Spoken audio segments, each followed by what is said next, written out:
우리 주일학교 아이들부터 우리 권사님 어른들까지 함께 이렇게 모이니까 너무 좋습니다.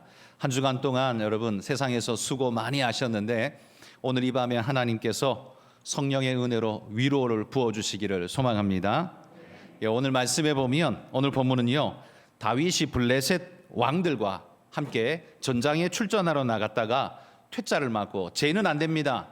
지금 유다를 치러 가는데 유다의 장수였던 저 다윗 데려가면 안 됩니다 하고 사람들이 거부를 하는 바람에 다윗이 그 전장에 출전하지 못하고 쫓겨나와서 자기의 머물렀던 성읍 시글락으로 돌아갑니다. 그런데 이 시글락이라는 성읍에 돌아가 보니까 그 아래쪽에 있었던 흉악한 족속들인 아말렉이라는 족속들이 군대를 몰고 와가지고 자기 성읍 시글락을 노략질을 한 겁니다. 다 불살라버리고 남자들은 다 죽여버리고 남아있는 여자들은 싹 다 잡아가 버린 것이죠. 얼마나 이 비통한 상황입니까? 전쟁에 싸움하러 나갔다가 돌아와 보니까 집이 불타고 어머니와 아내와 자식들이 다 잡혀가 버린 상황이라면 이거야말로 한마디로 다윗이 시편에 이렇게 고백한 게 있어요. 내가 기가 막힐 웅덩이와 수렁에서 하나님이 끌어올려 주셨다라는 고백을 하는 구절이 있는데요, 진짜 이 상황이야말로 기가 막힐 웅덩이 그리고 그 수렁이었습니다. 뭐라고 형용할 수 없는 고통과 아픔이 이 다윗을 완전히 지배하는 상황이었습니다. 먼저 우리 한번 시글락이 도대체 어디냐 지도를 한번 보시죠. 지도를 보시면 저기 노란색 영역이 블레셋 땅입니다. 저기 핑크빛으로 되어 있는 저 붉은 계열의 빛이 유다 땅인데요, 그 블레셋에 노란 빛이 있는 블레셋 땅 제일 아래쪽에 보면 시글락이라는 동네가 있죠. 그러니까 이 변방이다 보니까 아말렉은 남쪽에서 치고 올라올 수 있는 그런 변방의 고 성읍을 다윗이 자기 몫으로 받아서 거기 살고 있었던 겁니다. 감사합니다. 자, 여러분 시글락이 블레셋의 성읍이라고 했어요. 유다 땅이 아니고 블레셋 땅, 블레셋의 성읍인데 그러면 왜 다윗이 이 시글락에 가서 살았을까요? 그건 이 다윗이요 사울 왕에게 쫓겨다니는 목숨을 구걸해야 하는 상황이 되다 보니까 더 이상 이스라엘은 여기 동굴에도 숨어보고 저기 사막에도 숨어보고 여기 산지에도 숨어보고 곳곳을 다 숨어 쫓아다녔지만 이제는 더 이상 숨을 곳이 없다. 그래서 도망간 곳이 블레셋이었습니다. 마지막 자신의 생존을 위한 의지할 곳은 블레셋밖에 없었던 거죠. 가고 싶어 간 게 아닙니다. 목숨을 위해 어쩔 수 없이 간 곳이 블레셋 땅이었습니다. 그러니 이때야말로 다윗에게 있어서는 가장 인생의 깊은 암흑기였다라고 말할 수 있죠. 그런데 이렇게 겨우 피신해서 시글락이라는 성읍에서 자리 잡고 살고 있는데 아말렉이 와서 이 시글락을 다 불태워버리고 처자들을 다 사로잡아가 버리고 남자들은 죽여버리고 불살라 놓았으니 초토화가 되어져 버린 겁니다. 그러니 다윗이 어떻게 했습니까? 4절 끝에 보면 울 기력이 없도록 소리 높여 울었더라 이렇게 말합니다.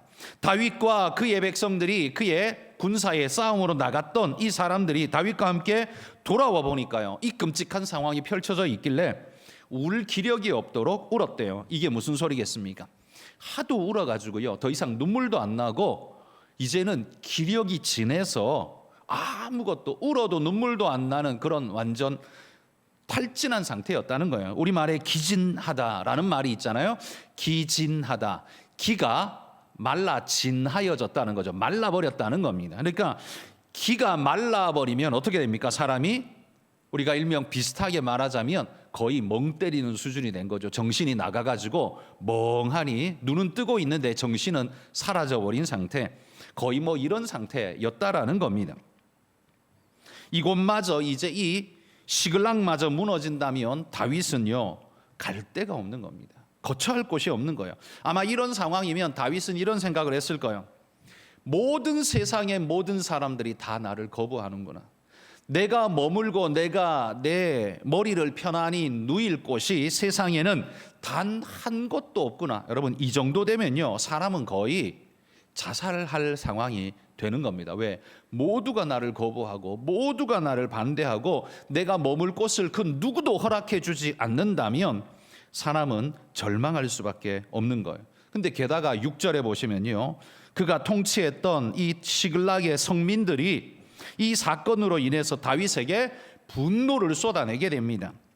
그들이 이렇게 말합니다. 다윗을 돌로 치자.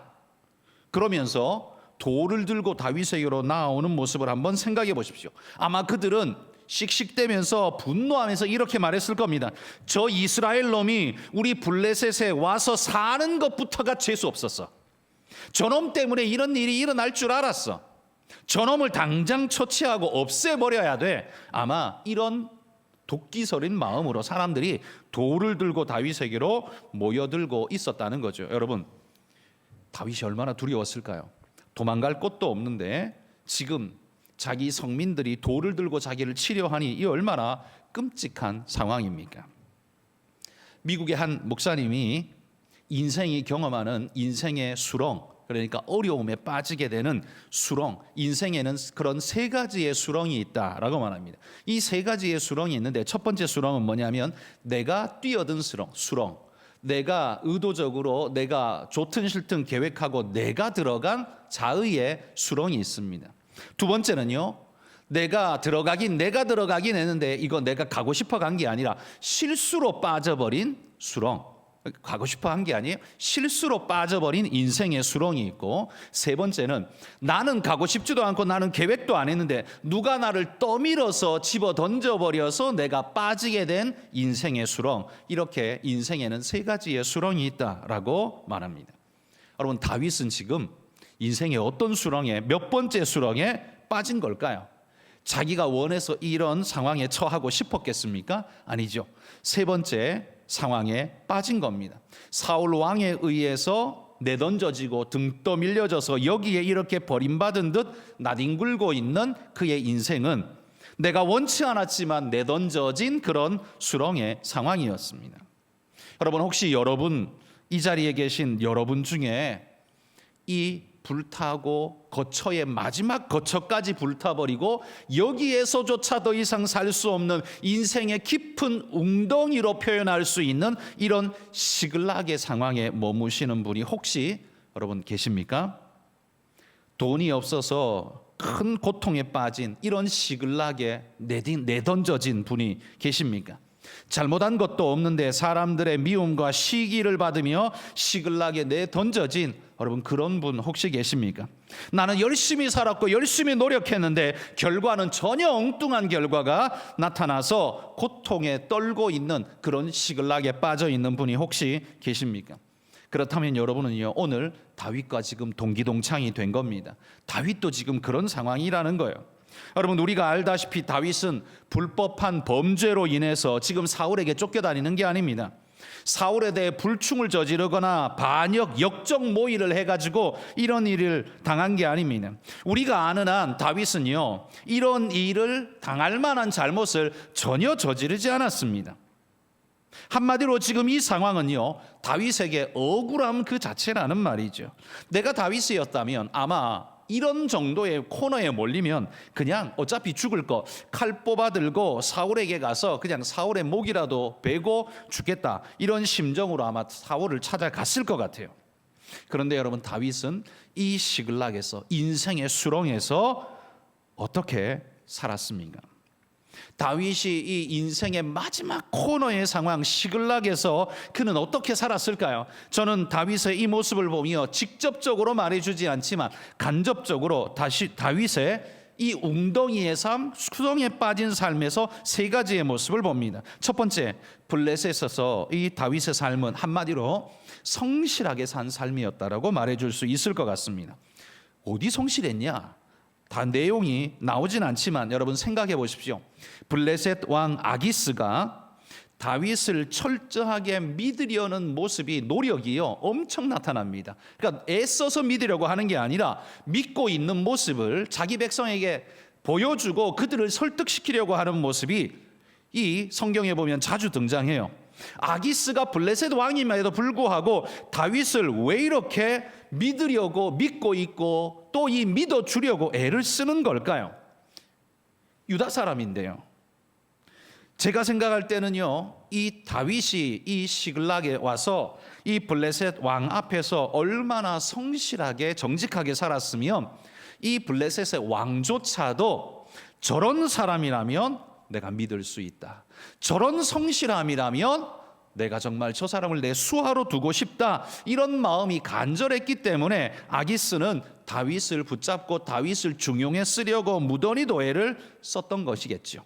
여러분, 저는 다윗이 이 블레셋에서조차, 이 수렁에 빠진 상황에서조차 성실했다라는 겁니다. 누구의 모함에 의해서, 누구의 어떤 그 계략에 의해서 내던져진, 형들에 의해서 요셉이 웅덩이에 던져진 것처럼 사울과 상황 속에 떠밀려 웅덩이에 내던져진 다윗은 그 웅덩이 속에서 성실하게 살았다는 거예요. 요셉도 성실하게 살았잖아요, 그죠? 보디발의 집에서 성실했고, 그리고 그는 믿음을 지키면서 정직하게 살았고, 어떤 유혹이 와도 믿음대로 살려고 노력했고, 한마디로 성실했습니다. 여러분, 믿음의 사람들은 인생의 수렁에 내던져질 때 거기에서 자포자기하고 함부로 사는 사람들이 절대로 아닙니다. 그곳에서조차도 성실하게 살아가는 이 모습이야말로 바로 그리스도인의 진정한 모습이란 것. 내가 왜? 라는 질문이 내게서 끊어지지 않는다 할지라도 여러분, 그 질문은 하나님께 물어야 할 것이지만 내가 보여줘야 할 삶의 태도는 성실하게라는 사실을 잊지 말기를 바랍니다. 내 머릿속에 물음표가 있다고 해서 내가 함부로 살고 막 살아도 되는 것 절대로 아닙니다. 일단 나는 하나님 앞에 성실하게 살고 그 다음에 하나님 앞에 물으십시오. 이게 그리스도인의 바른 자세 아니겠습니까? 다윗이 그렇게 살았다는 겁니다. 두 번째, 다윗은 시글락에서요, 하나님의 뜻을 쫓으면서 살았습니다. 7절에 보십시오. 7절에 보면 그가 이 궁급한 상황 속에서 제사장 아비아달에게 뭐라고 말하냐면 에봇을 가져와라, 에봇을 내게로 가져와라, 이렇게 명령합니다. 에봇이 뭡니까? 여러분, 에봇이 뭐냐 하면요, 구약시대 제사장들이 입었던 이 겉옷이 이 에봇이었습니다. 옷을 입고, 옷을 통으로 짠 옷을 입고 그 위에 허리춤에 묶어서 치마처럼 늘여놓은 이 뭐 행주치마도 아니고 그렇게 입는 겉에 덧입는 옷이 에봇이었어요. 근데 이 에봇이 왜 중요하냐면 대제사장의 에봇에는요, 가슴에 12보석이 달려있고 그 안에 주머니가 들어있는데 그 주머니에서 우림과 둠밈이라는 하나님의 뜻을 묻는 장치가 그 안에 들어있었어요.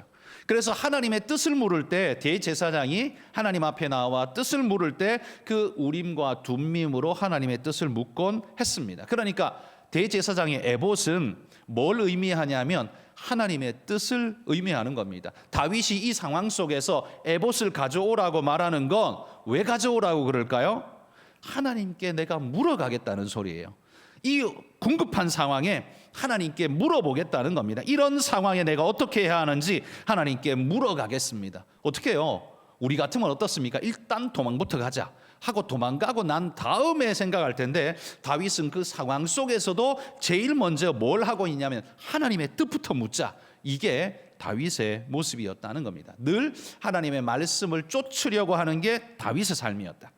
세 번째는요, 비슷합니다만 다윗은 이곳 시글락에서도 믿음을 잃지 않고 붙잡고 살았다는 겁니다. 8절에 보십시오.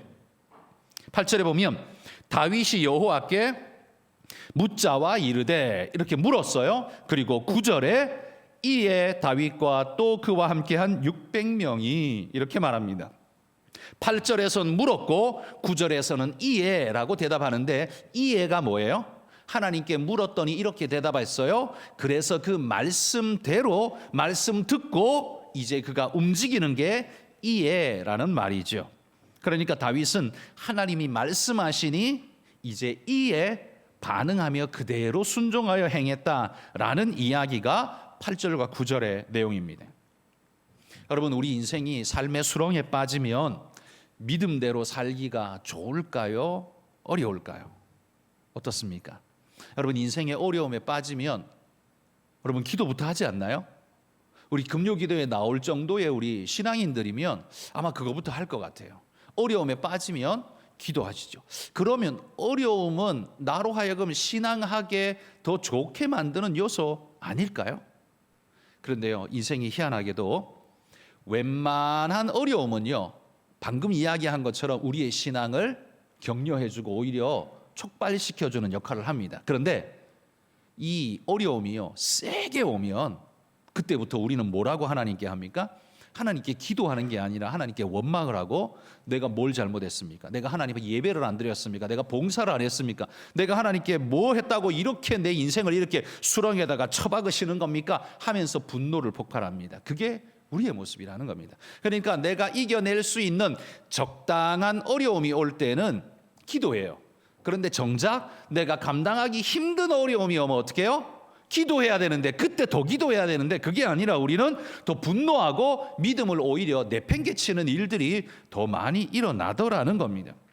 어려움이 닥쳐오면 우리의 신앙이 더 신앙을 향해 달려가게 만드는 것 같은데, 그게 아니라 우리는 더 무너지는 모습을 더 많이 본다는 겁니다. 이게 우리의 모습입니다. 여러분, 수렁에 빠져서 믿음을 바라며 살아가는 것, 여러분, 그거 쉬운 일이 아닙니다. 이게 참 어렵다는 걸 보여주는 대표적인 인물이 성경에 나오는데요, 바로 사울 왕입니다. 사울 왕. 사울 왕은요, 인생의 수렁을 만날 때마다, 어려움에 만날 때마다 사울 왕이 보여줬던 삶의 태도가 뭔 줄 압니까? 다윗하고 완전 다릅니다. 사울 왕이 보여줬던 삶의 태도는 한마디로 이겁니다. 내가 부득이하여, 부득이라는 말을 알죠? 아시죠? 그 어쩔 수 없어서 이 말이에요. 내가 이거 하고 싶어 하는 거 아니에요. 어쩔 수 없이 등 떠밀려서 내가 이렇게 된 거예요. 늘 사울은 이렇게 말했다는 거예요. 여러분, 사무엘상 13장에 보면 블레셋이 쳐들어와서 블레셋과 전투를 치러야 될 때에 제사장인 이 사무엘이 제사를 지내주고 하나님 앞에 제사 지낸 다음에 전쟁에 나가야 되는데 사무엘이 안 오는 겁니다. 약속한 시간에 사무엘이 안 오니까 전전긍긍 조마조마해서 발을 동동 구르다가 사울이 어떡합니까? 에이씨, 안 되겠다. 야, 재물 가져와. 내가 해야지. 그리고는 어떻게 해요? 자기가 제사 지내버렸어요. 근데 제사를 끝내자마자 사무엘이 도착했습니다. 그러니까 적어도 1시간만 기다렸으면 정당하게 할 수 있었는데, 그 1시간을 못 기다리는 바람에 자기 마음대로 했어요. 그런데 그렇게 해놓고 사무엘이 책망을 하니까 사울이 뭐라고 그랬냐면 이렇게 말했어요. 부득이하여 번제를 드렸나이다, 이렇게 말합니다. 왜? 백성들은 두려워서 자꾸만 스물스물 도망가고 나도 마음이 불편하고 전쟁에는 나가야겠고 어쩔 수 없어서 내가 번제 드렸습니다, 이거예요. 하나님의 말씀을 어겨놓고도 부득이하여, 이게 사울의 태도였다는 말입니다. 사무엘상 18장에도 보면 다윗이 사울의 정신병 때문에요, 수금을 켜주면서 음악 치료를 할 때에 사울은 머리가 상쾌해지고 낫는 그런 은혜가 있었지만, 그때 사탄이 역사에서 마음에 저놈 저거 내가 죽여버려야지 라는 마음이 마음속에 들게 됩니다. 그리고는 창을 던져서 수금을 타고 있는 자기 치료해주는 다윗을 향해서 죽이려고 창을 던지는 그런 일을 행하죠. 왜 이런 일을 하십니까? 라고 묻는다면 사울은 도대체 뭐라고 말했을까요? 저놈이 내 자리를 위태롭게 하고 정권을 어렵게 해. 그러니 정권의 안정을 위해서 저놈은 죽여버려야 해. 아마 이렇게 생각했을 겁니다. 부득이하게. 왜요? 정권의 안정을 위해서. 아마 그렇게 말했을 것 같습니다. 사무엘상 22장에 보면요, 다윗을 도왔다는 명목으로 높 땅에 있었던 제사장들 85명을 사울이 다 죽여버립니다. 제사장을 죽일 수 없거든요. 잘못한 것도 아닌데, 그런데 다 죽여버렸어요. 왜요? 왜냐하면 자기의 대적자인 다윗을 도왔다는 명목으로 죽여버립니다. 알고 도운 것도 아니에요. 모르고 한 일인데 그걸 두고서 85명의 제사장을 사울은 그 자리에서 다 죽여버렸습니다. 왜 그랬냐라고 묻는다면 그는 뭐라고 말할까요? 국가 안보를 위해서 어쩔 수 없었습니다. 아마 그렇게 말했을 것 같습니다. 사무엘상 28장에 보면 이제 이런 사울을 하나님이 떠나셔서요, 뭐라고 해도 하나님이 사울에게 응답하지 않습니다. 아까 제가 대제사장의 에봇에는 하나님께 묻는 우림과 둠밈이 있었다고 말했잖아요. 그런데 하나님은요, 이 사울이 물을 때는 아무 대답을 안 하셨대요. 그래서 성경에 보면 꿈으로도 우림과 둠밈으로도 하나님께서 그에게 대답지 않으셨다, 이렇게 성경이 말합니다. 그러니까 하나님께 물어봐도 답이 안 나오니까 불안한 거예요. 불안하니까 사울이 그때부터 뭘 하냐면 신접한 여인을 찾아라. 날 위해서 신접한 여인을 찾아라. 신접한 여인이 뭐예요? 지금 말로 하면 무당이에요. 무당 찾아라, 그렇게 말한 거예요. 하나님께 물어야 되는데 하나님이 대답을 안 하니까 무당한테 점치러 간 거예요. 점집에 점치러 간 겁니다. 이런 불법을 저지르고 있는 거예요. 왜 그랬습니까? 라고 묻는다면 뭐라고 말할까요? 이런 국가의 위기 상황에 국가 안위를 위해서 나는 그랬을 뿐입니다. 아마 이러지 않았을까요?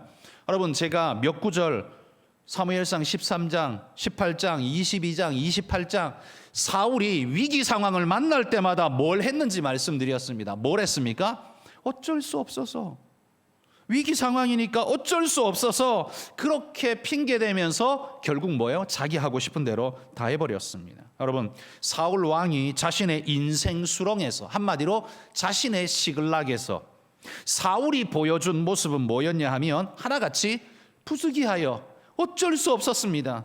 내가 뭐 어쩔 수 있습니까? 어쩔 수 없어서, 이런 말로 그는 항상 핑계대면서 자기 하고 싶은 대로, 자기 마음에 조급한 대로 떠밀려서 살았다는 겁니다. 사울도 힘든 상황이 있었겠지요. 조급한 상황이 있었겠지요. 그러나 여러분, 다윗보다 더 조급하고 더 위험했을까요? 여러분, 다윗은 이 수렁에 내던져진 시글락에서의 삶을 어떻게 살았다고 했습니까? 성실하게 살았고 하나님 말씀대로 살았고 믿음으로 살았다고 제가 말씀드렸습니다. 그런데 사울은요, 다윗보다 훨씬 좋은 여건임에도 불구하고 인생의 수렁이라고 생각되는 자기의 순간에 어떻게 살았어요? 핑계하고 변명하며 둘러대며 어쩔 수 없었습니다 라는 말로 함부로 살아가는 모습을 보여줬다라는 말입니다. 여러분, 창세기에 보면 가인이 동생 아벨을 죽이고 난 다음에 하나님께서 가인을 불렀습니다. 그리고는 하나님이 가인에게 이렇게 말씀하셨습니다. 창세기 4장 7절인데요. 후반절만 읽어보면 이렇습니다. 죄가 너를 원하나 너는 죄를 다스릴지니라. 우리 성도님들은 이 구절을 꼭 외우시기를 바랍니다. 머릿속에 꼭 넣어두십시오. 죄가 너를 원하나 너는 죄를 다스릴지니라. 아담의 범죄 이후에 죄는 항상 우리 곁에 있습니다. 없을 수 없는 상황입니다. 죄가 없는 상황은 천국 가야만 가능합니다. 이 땅을 사는 동안 어쩔 수 없이 죄가 항상 우리 옆에 있습니다. 그래서 죄의 유혹과 죄의 요구가 우리에게 계속될 겁니다. 그러나 하나님의 명령은 뭐예요? 너는 죄를 다스릴지니라 라고 말씀합니다. 여러분, 시글락의 상황은요, 인생 웅덩이의 상황은 누구에게나 찾아옵니다. 인생 수렁의 상황은 누구에게나 옵니다. 나만 힘든 게 아닙니다. 그 인생 수렁은 꼭 이유가 있어서 나 찾아오는 것도 아닙니다. 나에게는 이유도 없는데 찾아올 때가 있습니다. 아까 앞에서 인생 웅덩이 이야기 드린 것처럼 그 세 번째 경우처럼 나 잘못한 거 아니고 내가 실수한 것도 아닌데 누군가가 나를 집어던져서 나를 어렵게 만들어서 그런 일이 벌어지는 이런 웅덩이, 누군가가 술 취해서 차선을 그냥 중앙선을 넘고 들이박는 바람에 내가 크게 다치고 그냥 몇 달 동안 병원 신세를 져야 하는 이런 일, 이런 웅덩이, 이게 있을 수 있다는 겁니다. 이런 상황이 우리에게 던져질 수 있습니다. 그런데 여러분, 중요한 것은요, 내가 그런 웅덩이 상황에서 어떤 반응을 보이느냐, 어떻게 살아가느냐, 여러분, 이게 중요한 겁니다. 웅덩이에 던져지는 건 모두 다 마찬가지라는 말이에요. 나만 던져지는 게 아닙니다. 내가 어려움 당할 때 왜 나만이라고 우리는 말하게 되지만 그건 착각이에요. 모든 사람이 다 인생의 웅덩이 때마다 다르게, 때가 다르게 던져질 뿐입니다.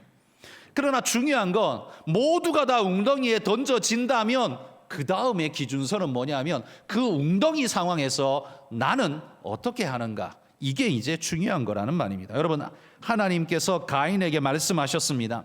죄가 너를 원하나 너는 죄를 다스릴지니라. 여러분, 인생의 웅덩이는 내가 부르고 안 부르고에 상관없이 내게 찾아옵니다. 그러나 그때 내가 어떻게 하느냐에 따라서 내 삶이 전혀 달라진다는 걸 우리는 알아야 합니다. 성질대로, 생각나는 대로, 기분대로 여러분 그렇게 하면 우리는 가인의 후예밖에 안 됩니다. 그 가인의 후예 대표자 사울처럼 살게 될 겁니다. 그러나 여러분, 우리가 믿음으로 반응하며 그때를 산다면 세세 후예처럼 요셉이나 다윗처럼 우리는 살아가게 될 겁니다. 여러분, 성경은요 언제든지 상황의 어려움을 우리에게 핑계거리로 허락하지 않습니다.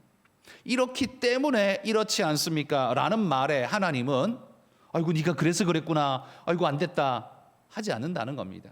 하나님이 이렇게 말씀하는 겁니다. 그래서 너는 이제 어떡할 건데? 그래서 이제 어떻게 해야 될까? 하나님 그렇게 물으신다는 거예요. 우리의 어려운 상황을 핑계거리로 삼지 마십시오. 지금은 내가 어렵지만 어제는 저 사람이 힘들었고 작년에는 저 사람이 힘들었던 겁니다. 돌아가면서 힘들고 아픈 일은 누구에게나 찾아옵니다. 중요한 건 내가 그 상황 속에서 어떻게 하느냐입니다. 여러분, 상황이 그럴지라도 하나님의 사람으로서 내가 어떻게 할 것인가, 여러분 이걸 하나님이 유념해 보신다는 거예요. 상황이 내게 찾아온 걸 유념히 보는 게 아니라 그런 상황 속에서 네가 어떻게 하느냐를 하나님은 유념히 본다는 말이에요. 그게 하나님의 눈입니다. 맨날 이래서 어렵고 저래서 안 되고 힘들고 괴롭다고 한탄만 하고 있다면 하나님은 그냥 조용히 고개를 돌리실 겁니다. 상황의 어려움은요 하나님도 이해하십니다. 그러나 여러분, 그런 상황 속에서 내가 어떻게 하는지를 하나님은 눈여겨 보고 계신다는 말이에요. 하나님이 보고 싶은 게 뭐라는 말이에요? 그런 위기 상황 속에서 내가 어떻게 하느냐, 이게 그리스도의 향기를 나타내는 것이고 빛과 소금의 삶을 사는 겁니다. 평안할 때 잘하는 거 누가 못합니까? 그러나 여러분, 위기 상황이 어떻게 하느냐가 중요한 겁니다. 위태로운 일이 닥친 기회입니다. 위태로움으로 다가온 기회입니다. 그게 위기예요. 이건 꼭 나쁜 게 아니에요. 위태로운 형태로 내게 다가왔기 때문에 나빠 보이지만 그걸 내가 어떻게 하느냐에 따라서 그 위기가 기회가 되어질 수 있다는 말이죠. 하나님은 그걸 보신다는 말입니다. 여러분, 하나님께서 보고 싶어 하시는 그 모습을 우리가 보여드려야 하지 않을까요? 여러분, 그게 바로 영적 효자인 줄 믿습니다. 여러분 모두가 영적 효자가 되시기를 축복합니다. 여러분 한번 따라해 보십시오. 내 인생의 웅덩이를 대하는, 따라해 보십시오. 시작. 내 인생의 웅덩이를 대하는 그 사람의 자세가 그 사람의 가치를 나타낸다.